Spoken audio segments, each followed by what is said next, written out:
That is also ironically the same time when Vijayawada was flooded with the Krishna River kind of thing. Yeah, they were like floods in Vijayawada also, and our campus just gave a 1 week holiday. And holidays are pretty rare in Chaitanya. We don't have Sundays, Saturdays, nothing as such. So in that holidays time, I had a lot of like peace for myself, and I started googling stuff like mindfulness and all, because like my mind was really disturbed, and I was successful enough to like get my mind back at peace, get myself back on track. And guess who gave a comeback? Neno. Once upon a time. Rules and regulations. Go.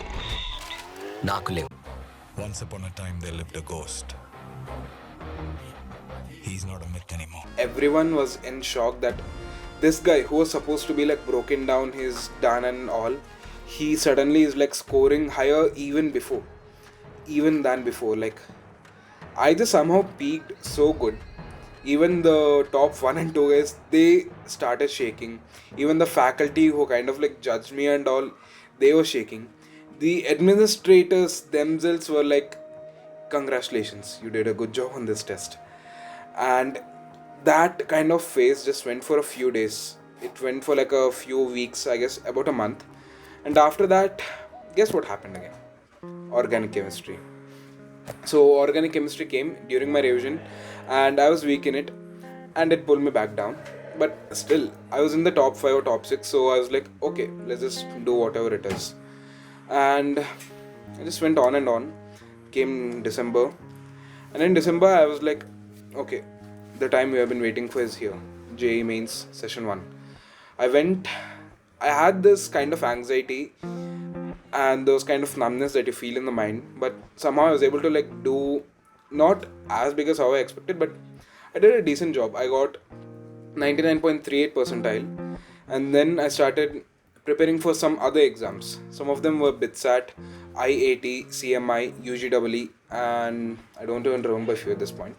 So yeah, I started preparing for those exams too parallelly, and this was a point where my BITSAT journey started. And the thing is, in my February, March, all I did was I'd be just practicing my JEE mains mostly, because I want a better rank, like 99.38, no, I want 99.5 plus, I want like near 3k rank kind of thing. But my faculty were like, you got 99 percentile above, just prepare for advance at this point. And I was doing that also parallelly, and this too. So I was like writing my JEE mains mock tests, sometimes JEE Advanced mock tests, and whenever I feel bored, I take this BITSAT book, and then I used to do these mock tests. And all the time I'd be comparing my scores with those scores of like those years. Say BITSAT 2024, I'll just compare with that year's cutoffs. And every time I used to like simulate the exam times, or sometimes like go extreme cases, like I'll go from 8 to 11 in the night, just giving some random BITSAT or JEE mains paper, and be comparing scores. And I wasn't even tired. After that, I just sleep, I guess. But that was how my February, March, all these months went. And every time I did those comparisons for BITSAT, I was thinking the scores reveal that, getting Pilani CS is like you need a miracle on your peak performance that day. But other branches are good. Like Pilani Maths and Computing just perform really good that day. EC, kind of ish.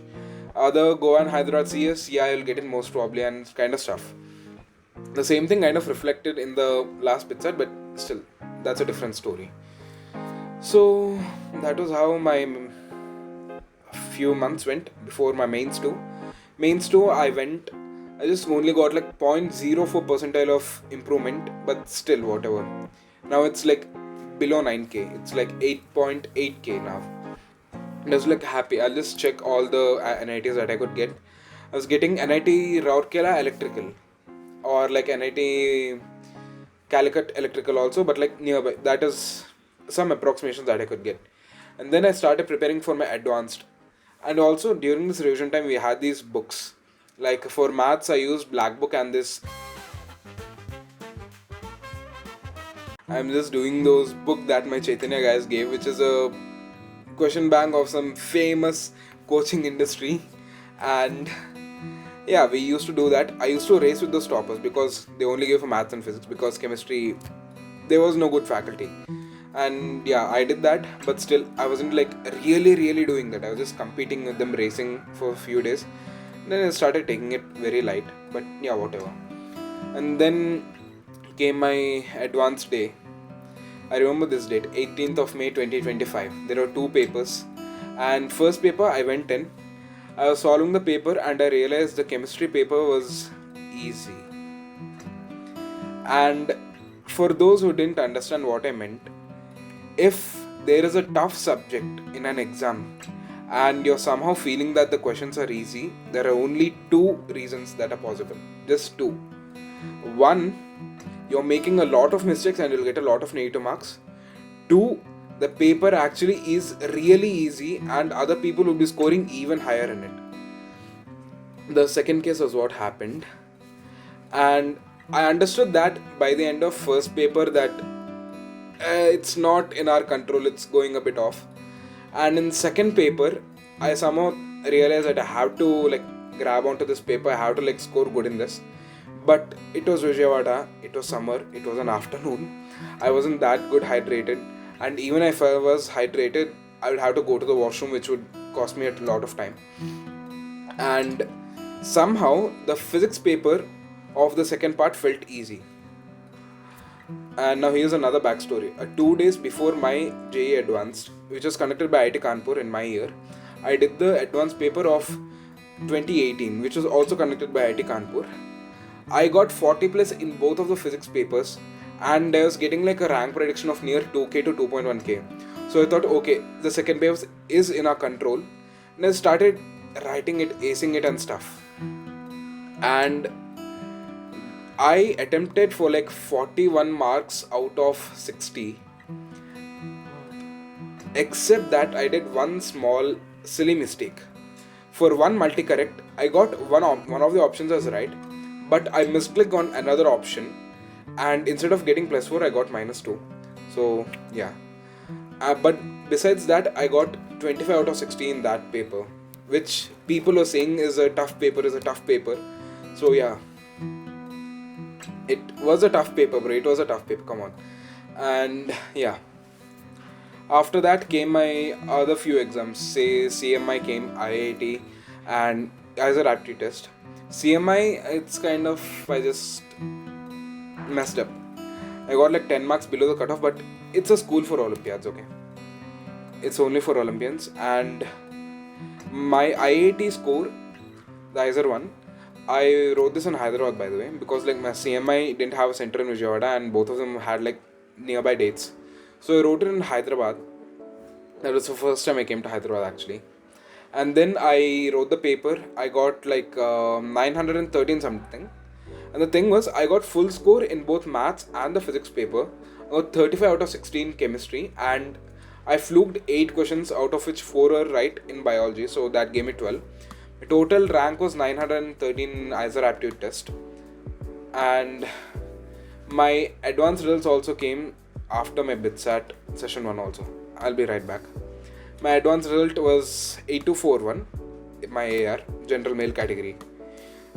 And my BITSAT, which was like before this advanced result, came at a time when my parents were kind of like taking these random YouTubers, marks versus rank kind of predictions. And they were like taking my half calculated marks and then like comparing it with those random guys. And they're telling me, 16k, some 10k, some were saying 3k. Everyone had their own random predictions. And my parents were like, just write another exam serious, man. You messed up a lot. So I just wrote my BITSAT. BITSAT was the last exam I wrote in this May kind of thing. And I was like really light in it. But I had a really chilled mind. I was like, okay, let's just do it casually. And I just went, I wrote my exam. The score came out 278. I was comparing it again with the last year's cutoff somehow. My parents just assumed that the cutoff wouldn't change much. And they're thinking like, maybe I'll get some BITS Hyderabad electrical. That's the best I could get.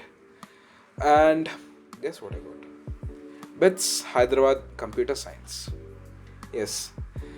The only thing that I did good in all of my exams or whatever. So in my initial allotments, when I applied for JOSA, I first really liked physics, so I thought, let me just pursue a really physics core branch, which is either electrical, mechanical, or pure physics. Those were the three main branches I was really passionate about. And I just loved Kanpur BS Physics because H.C. Verma sir. I just gave him a few questions. I emailed him a few questions that my physics sirs told like irrelevant to JEE, but I was just passionate about them and I started experimenting them in my Chaitanya days instead of studying. So I sent those mails. H.C. Verma sir replied to me. He encouraged me a lot. And so I thought, you know what, I'll just crack IIT Kanpur, I'll take VS Physics, I'll meet H.C. Verma sir, I'll take him as my professor. But my rank said, Kanpur may be out of your reach, but Kharagpur is. And I thought, okay, Kharagpur, a really good IIT, one of the oldest IITs. And I thought, okay, one of the top 7 IITs, let's take it. I was getting IIT Kharagpur BS Physics, that was the story behind it, in my first 2 mock rounds. But then my parents were like, just go for some, BTech branches instead of BS. It's too low course, wouldn't have much packages, and all those kind of stuff. And then I really fought with them, but they were like, no, just do it, just remove it off.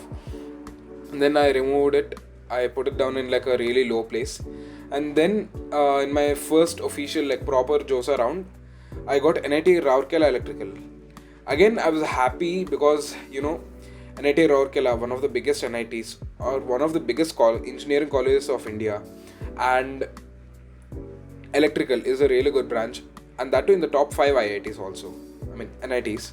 So yeah, I was really happy about it. But then my parents said, Odisha, Chhattisgarh border area, it's a Naxal area, don't go there. And then that happened for like 5 rounds. In the 6th round, which is the final round of JOSA, I got IIT Tirupati Electrical. Now there's a reason why I put Tirupati. It was because it's close to my home, and that is the only main reason. That was the only tier 3 IIT I even chose. So yeah, I put IIT Tirupati Electrical in this and I got it somehow. I was like, okay, fine. I'm not that happy, but I'm happy. I got into an IIT. It's an IIT tag. After this, my BITS at round 1 result came. Round 1, I just couldn't even access the result. I don't know why. I typed in my credentials, it's just not popping up. And I contacted the BITS people a lot of times. I rang their phones a lot. None of them responded. It's just a waiting line, and then it got cut. And sometimes I wrote mails. And one time I directly wrote mails to all the directors of the 3 campuses, tagging all of them and telling them, sir, this is my case. And I even wrote like my BITSAT score. Like I thought maybe it could help. And it actually helped. Because when I wrote to the directors, I wrote to the Pilani campus director also.